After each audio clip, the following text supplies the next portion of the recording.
there are these platitudes that say, never quit. Quitters can never win. But in reality, John, there is an intelligent point for people to quit. And I believe that intelligent point is if the pursuit of your dream begins to destroy, hurt, or harm the lives of others, it's time to stop. You and your dream have no right to negatively affect the lives of others. So if by your pursuit or your continued pursuit, you begin to destroy something about or with another, that's life telling you it's time to take a break or it's time to put this aside. And so that was my constant reminder. That was my gauge. Am I hurting anyone by this except myself? And so every time I would get to a place where I'm like, shoot, maybe I shouldn't be doing this. Maybe I should be finishing school. But then I would bring myself back to this point, but I'm not hurting anybody. And I'm still young. I can still bounce back from this. And, did you have family at that time? Or at the early years, no. But okay. In the middle, yes. So I had my first daughter was born. Okay. But there was some light at that particular time. But I remember a moment of a transition in my developmental years, the dark years, I call them. And it was a moment where fear stopped gripping me the way it did before. And that moment came when I accepted being a bum, John. You see, I'd realized that what the words of my father ringing in my ear, that I was working with that was my motivation. I am going to not be a bum. My father kept saying, Oliver, if you keep up this work, you're almost living like a bum now. You're living from couch to couch, friend's house to friend's house. You can't pay your rent. You're getting evicted here and getting evicted there. That, Oliver, do you know what that's called, Oliver? That's called a bum, Oliver. And I just remember running away from that. I'm not a bum. I'm not a bum, figuratively speaking, right? I got to make this work because I'm not a bum. But there was this moment where it was just really bad, really dark. And I just said, you know what? What if I am a bum? Like, what if I do become a bum? Like, is that really the end of the world? Like, I could be a bum and I would prefer to be a bum in Miami. The weather's better.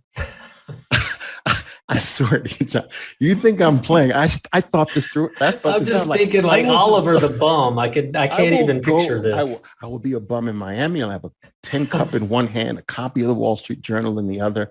I'll beg for change. And I'm like, but and I'm being a tiny bit facetious, but check this out.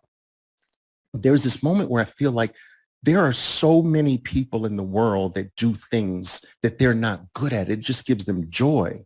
Like, look at all the golfers in the world. They rip up the golf course every freaking weekend of their lives, and they do it until they're 85 years old. All right. And so it gives them joy. And so I said, so what? You know what? So what if I don't make it? So what if I never realize my dream? I love to do this. This is what I feel like I've been born to do. And if I have to get a part-time job every 2 weeks, every 3 weeks, and do this for the rest of my life so that I can keep this dream alive, so that I can do what gives me the deepest joy in my life, I'm going to do it and I don't care. All right. And I used to tell my dad, you smoke and you don't want to smoke, and you know smoking is bad for you. And you've done it since you were 11 years old. So I'm going to do this for the rest of my life. And I don't care. It gives me joy. And when I reached that point that I stopped caring about whether I made it or not, that's when, like like, I don't know, trumpets start playing or something like that. I don't know. Like I started to see some light. Yeah.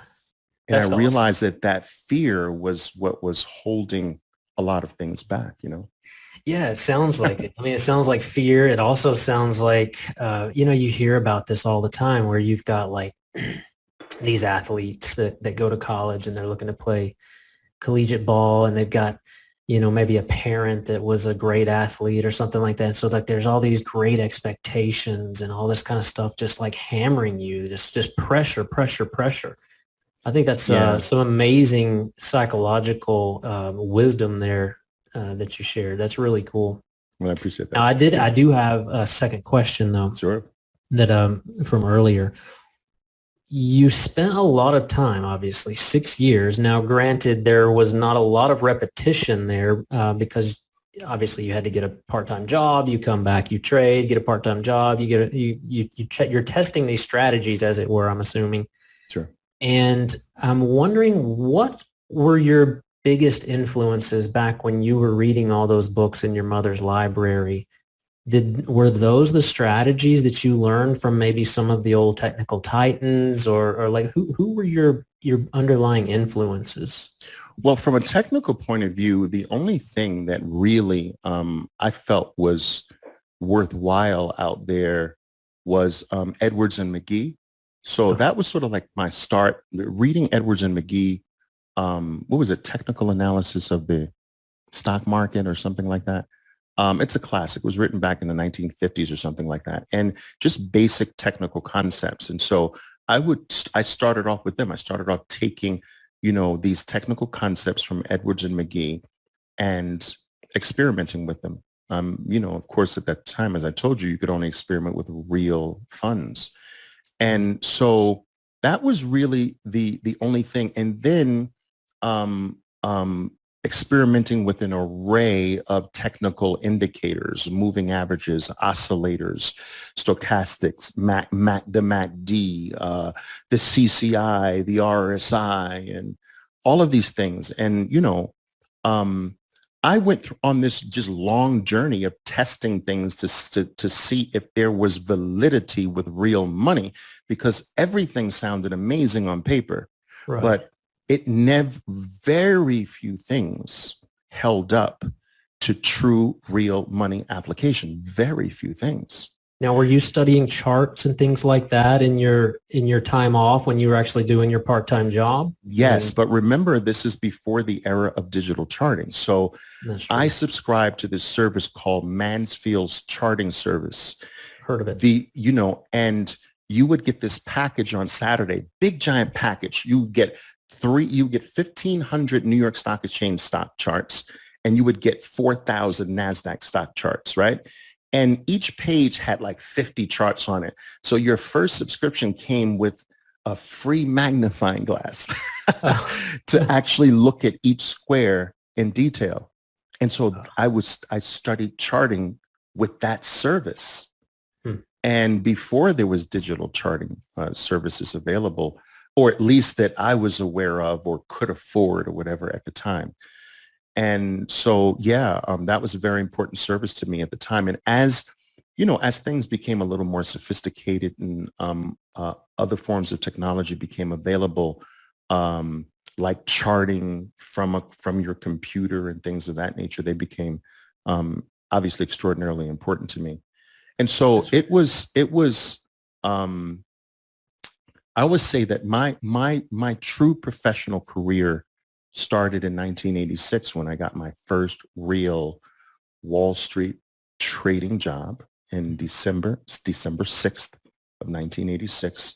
Okay. And that's when the whole professional side of my journey toward that ever elusive goal of being a master trader really began. So I always look at the dark. I don't look at the dark years as really having started. It was more like the incubation years, sort of like, the 9 months in the womb, and you really consider yourself born, right? Not at conception, but at actual birth. So I just believe that my sort of actual birth was happened more in the professional, right? In the mid to late 1980s. So starting in 81 and 80, 81 and, you know, having my first foray into the professional trading arena in 86, almost 87. So December of 86.